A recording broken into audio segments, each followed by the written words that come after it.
فرد وبدون عجن وبدون تخمير. النهاردة هنعمل مع بعض فطيرة سهلة جدا باللبن، جميلة جدا جدا، من لفة من الجلاش. هنعمل مع بعض الفطيرة الروعة اللي انتوا شايفينها دي، طرية جدا وطعمها جميل جدا، واحنا بنشتريها من بره بالغالي. لا، النهاردة هنعملها في البيت بأقل الإمكانيات. بس كملي معايا الفيديو للنهاية. هنبدأ في البداية مع بعض. هنجيب مع بعض لفة من الجلاش، نوع الجلاش ده اسمه جلاش السلام. بعد كده هنجيب معانا صينية تكون ما بتلزقش فيها الحاجة، يعني تكون تيفال أو جرانيت، أي نوع حضراتكم بتستخدموه. وهنجيب الجلاش بالشكل اللي حضراتكم شايفينه ده كده. كل واحدة بنفردها، بنحط نصها في الصينية والنص التاني بره الصينية. ممكن تعمليها في طاسة برضو تيفال أو جرانيت، أي نوع حضراتكم بتستخدموه. بعد كده هنجيب طبعا بين كل ورقة والتانية حبة من السمنة البلدي. طبعا السمنة البلدي في الحلويات بتبقى موصوفة جدا، ولازم تكون سايحة علشان الجو زي ما انتوا شايفين برد، ما تجيش يعني تجبس مننا احنا وشغالين بيها. بعد كده هندهن بين كل ورقة والتانية بالشكل اللي انتوا شايفينه علشان تطلع معانا الفطيرة بتاعتنا مورقة وحلوة كده زي النشب بالظبط. بعد كده لو مش متوفر عند حضراتكم السمنة البلدي، ممكن تحطي زبدة أو زيت، مفيش أي مشكلة. بعد كده في النص كده هنجيب أي نوع مكسرات موجودة عندكم، فول سوداني، لوز، بندق، جوز هند، زبيب. أنا حطيت هنا فول سوداني وزبيب وجوز هند وسمسم، وكمان معايا معلقة من السكر البودر حطيتها معاها في النص علشان طبعا التحلية بتاعتها تبقى مظبوطة. بعد كده هنجيب النص التاني اللي كان من بره الصينية وندخل بيه على الصينية من جوه، ونطبقهم كلهم بنفس الشكل اللي انتوا شايفينه، وندهن على طول بالمادة الدهنية اللي متوفرة عند حضراتكم. بس انا في الجلاش والبسبوسة بحب جدا جدا السمنة البلدي، لان هي فعلا بتظهر وكمان وبتدي طعم حلو جدا للجلاش بالذات والبسبوسة.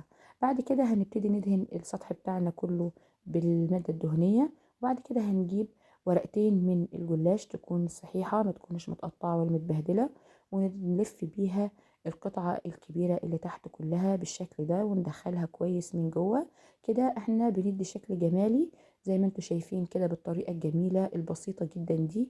النهاردة وصفة سهلة جدا، وطبعا علشان الجو حر، الجو برد سوري، فطبعا عايزين حاجة كده تبقى سريعة وفي نفس الوقت تدفينا. طبعا دي هتبقى جميلة جدا.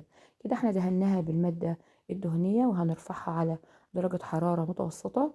وبعد كده نفضل نلف الصينية بتاعتنا كل فترة والتانية يعني نعملها دايرة كده بحيث ان اللون يبقى كله زي بعض.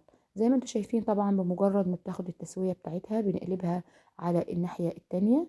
وبعد كده معايا كوباية كبيرة من الحليب مع معلقة واحدة بس من السكر البودر، وبنقلبها بالشكل اللي انتوا شايفينه ده كده بحيث ان هي تدوب فيها. طبعا الحليب دافي معانا، يعني هتكون درجة الحرارة بتاعته دافية، مش هيبقى بارد من التلاجة.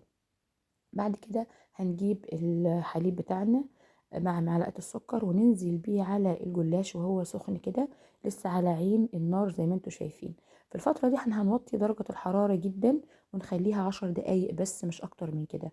طبعا مورق زي ما انتوا شايفين، طريقته سهلة جدا وبسيطة، ما اخدتش معانا ولا وقت ولا مجهود. انا هطلع مع حضراتكم الصينية بتاعتنا الجلاش من الصينية على الطبق علشان يظهر اكتر. طبعا جميلة جدا جدا، طرية جدا، كمان طعمها حلو فعلا، يعني سهلة جدا ومتاخدش معانا ولا اي وقت ولا اي مجهود. هنجيب كده السكر البودر ونبتدي ان احنا نرشه كده على الوش بتاعها علشان التحلية بتاعتها تطلع جميلة وطعمها يبقى حلو ولذيذ جدا جدا جدا. خلاص احنا كده مش هنشتريها من الافران من بره، احنا كل حاجة هنعملها في البيت بأقل التكاليف، مش هتاخد معاكي ولا وقت ولا مجهود ولا كمان تكاليف ابدا.